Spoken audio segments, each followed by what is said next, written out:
Tiba saatnya kita akan mendengarkan kebenaran firman Tuhan. Mari kita sama-sama berdoa. Bapa kami dalam surga, kami bersyukur untuk hari ini penyertaan Tuhan yang sempurna dalam kehidupan kami lewat ibadah online pada pagi hari ini. Kami akan belajar bersama dengan firman Tuhan. Tuhan berikan kami hikmat, hamba yang menyampaikan, dan setiap jemaat Tuhan yang mendengarkan dan menonton video ini. Tuhan Yesus memberkati kami semua.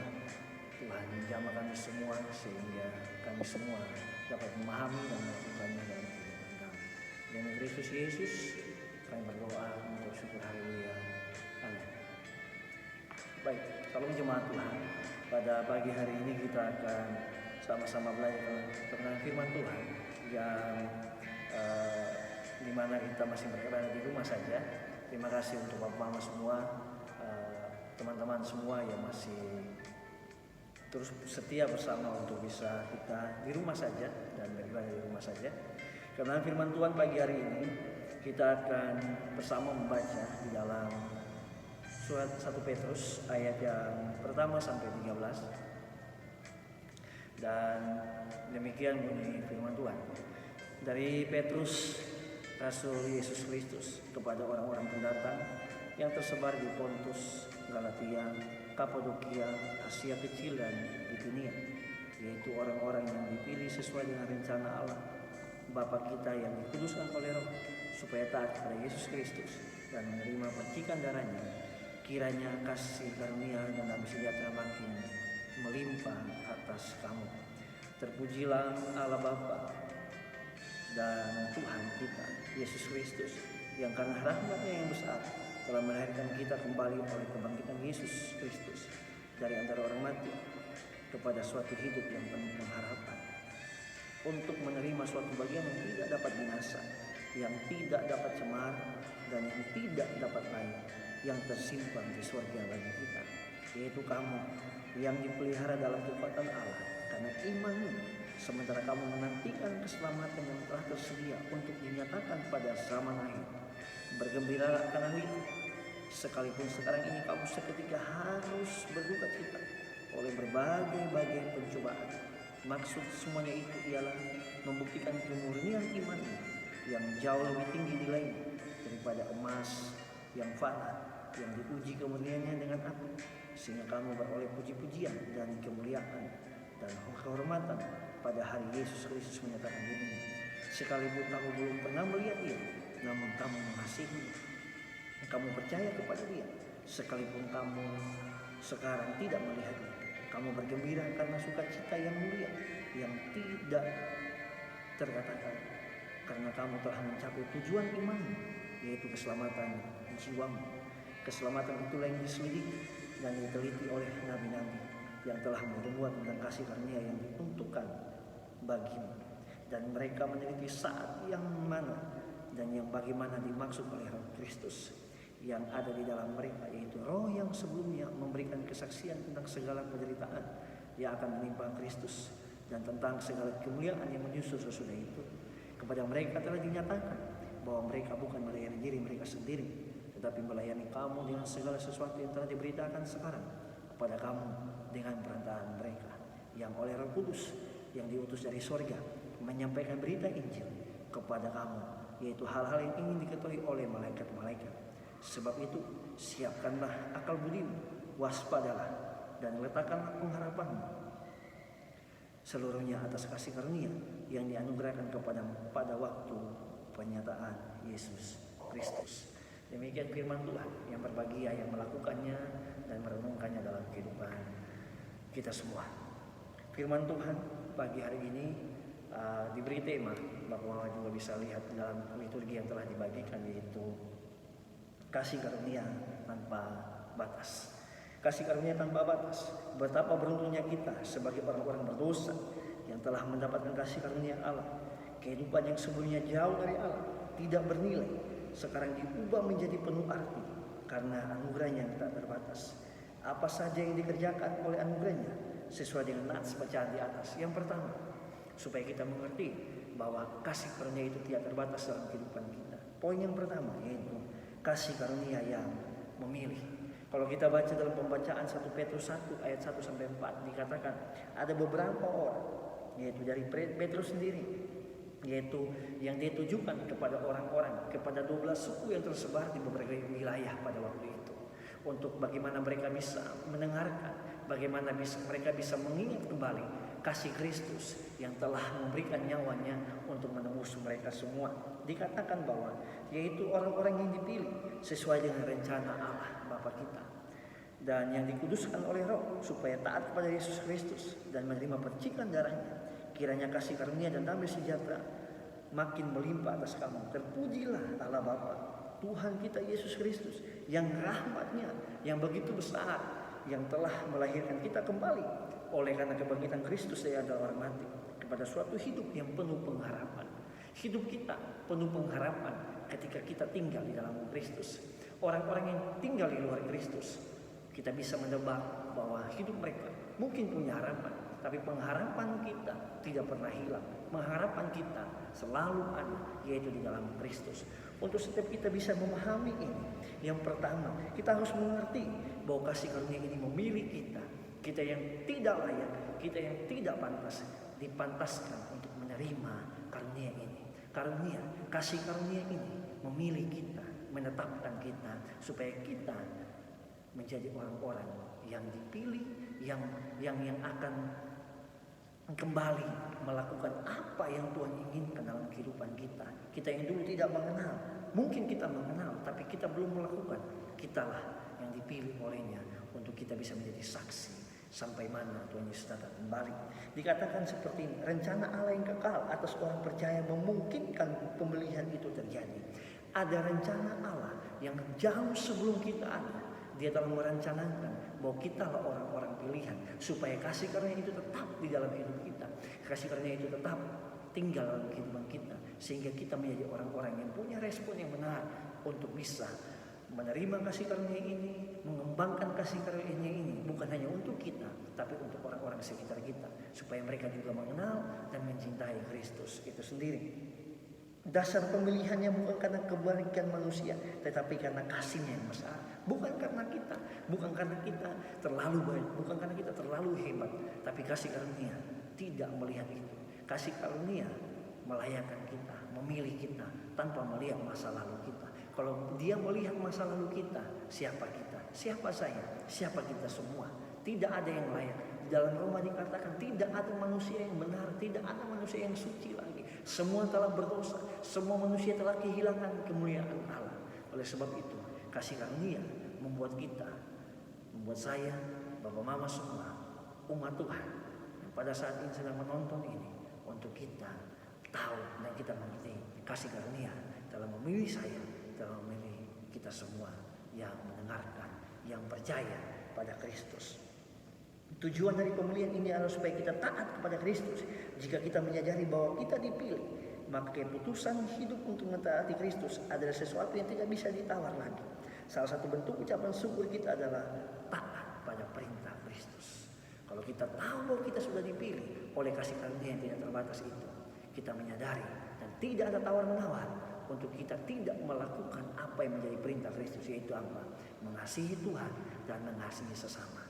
Oleh sebab itu, di momen ini, di ibadah kali ini, di khotbah kali ini, kita harus mengerti dan kita harus memahami bahwa melakukan perintah tidak ada tawar-menawar. Oleh sebab itu, mari menjadi orang-orang yang mau melakukannya. Ketika kita sedang mengalami hal-hal yang tidak menyenangkan dalam kehidupan kita, tidak jarang kita merasa betapa fana dan tidak berartinya kehidupan kita. Kita mengerti bahwa kehidupan kita tidak pernah bisa kita tidak mengandalkan Tuhan. Oleh sebab itu, kita harus mengerti bahwa di tengah-tengah situasi yang tidak menyenangkan saat ini, kita hanya bisa menaruh pengharapan kita pada Kristus, karena Dia telah memilih kita dalam rencana yang kekal untuk kita semua bisa hidup dalam rencananya, rencana kekekalan bersama dengan Dia. Jangan pernah ragu, jangan pernah salah untuk menaruh pengharapan kita yaitu pada Kristus. Yang kedua, kasih karunia yang menguatkan di dalam ujian.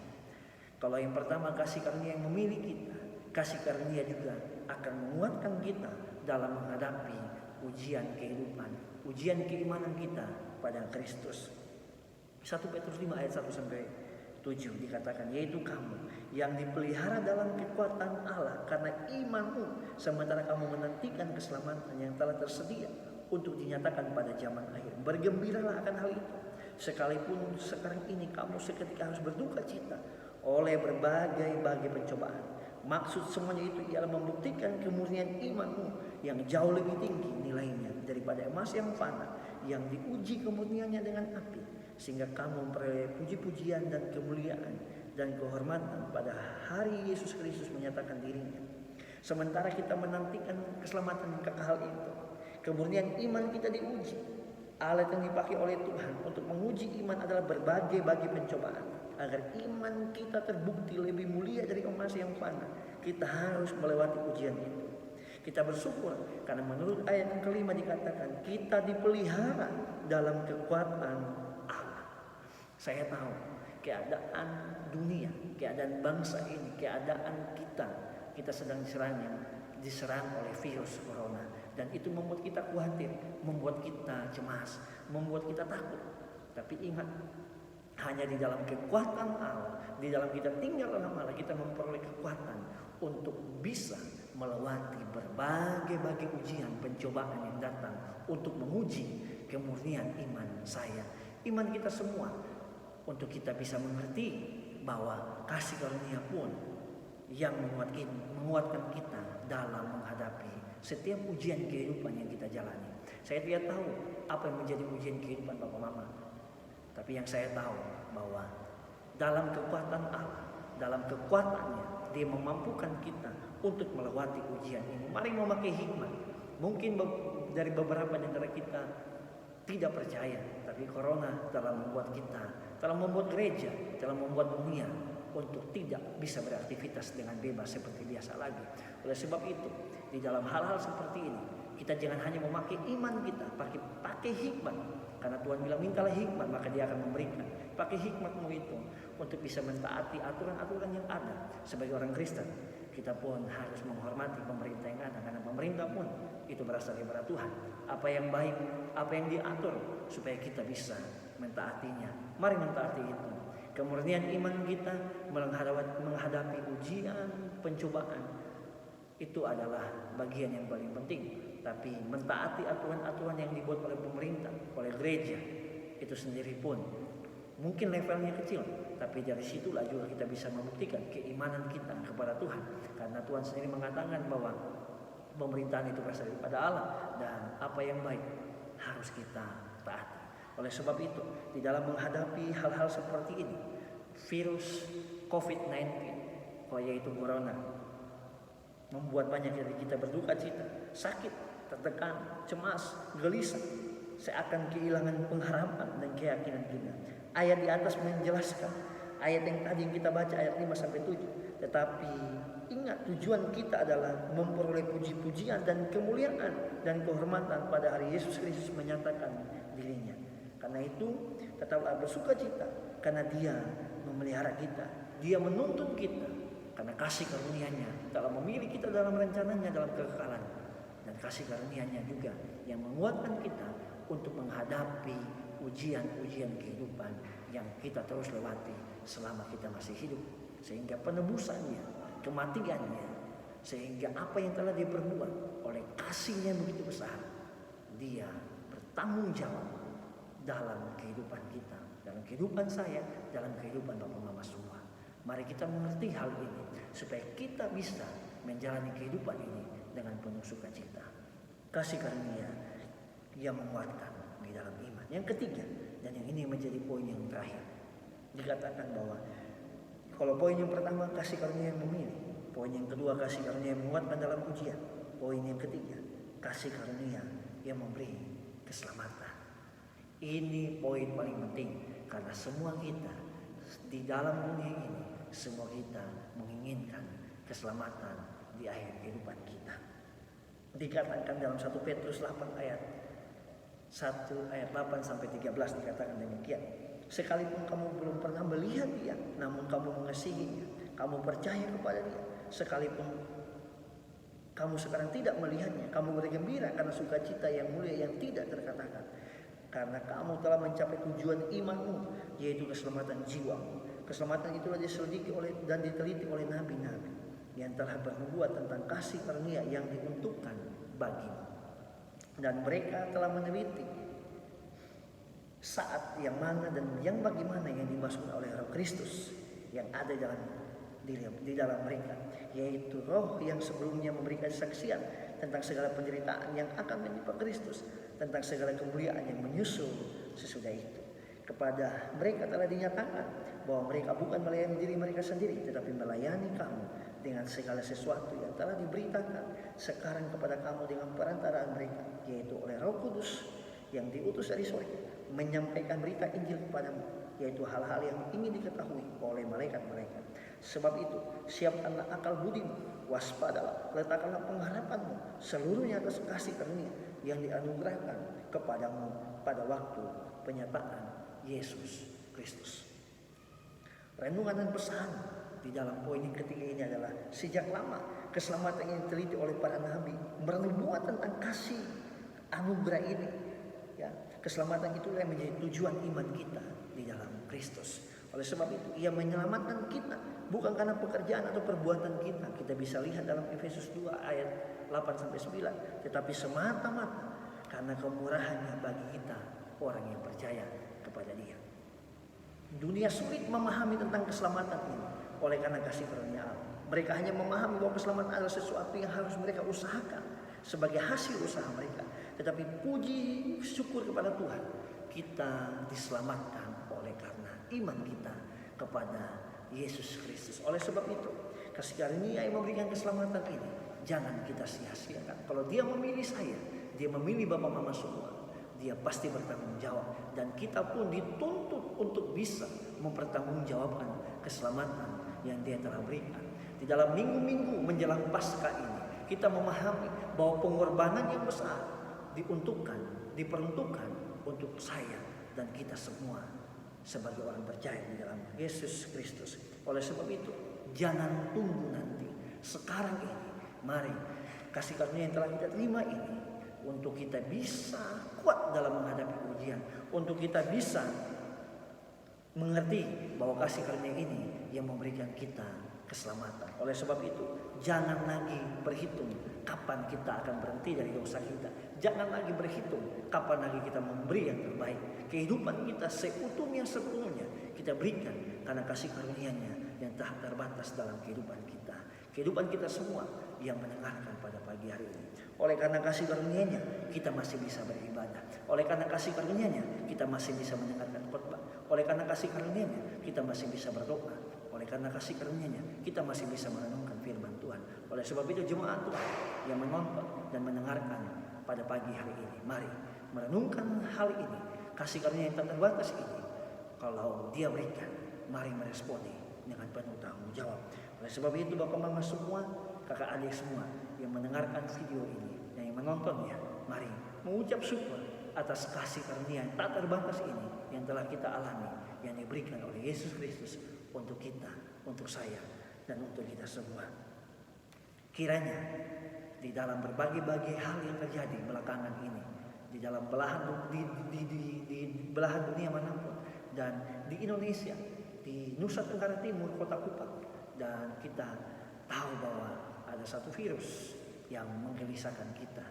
Virus corona bisa membatasi kita untuk beribadah di rumah saja, tapi kasih karunia Tuhan tidak terbatas.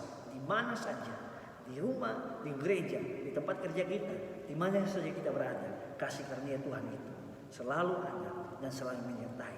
Corona membatasi, kasih karunia tidak terbatas untuk kita semua. Amin. Untuk dalam firman Tuhan, mari kita berdoa.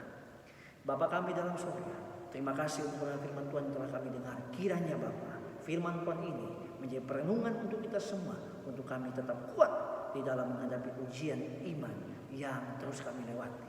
Terima kasih Tuhan Yesus. Roh Kudus memampukan kami semua untuk melakukannya. Demi Kristus Yesus kami berdoa, mengucap syukur. Haleluya.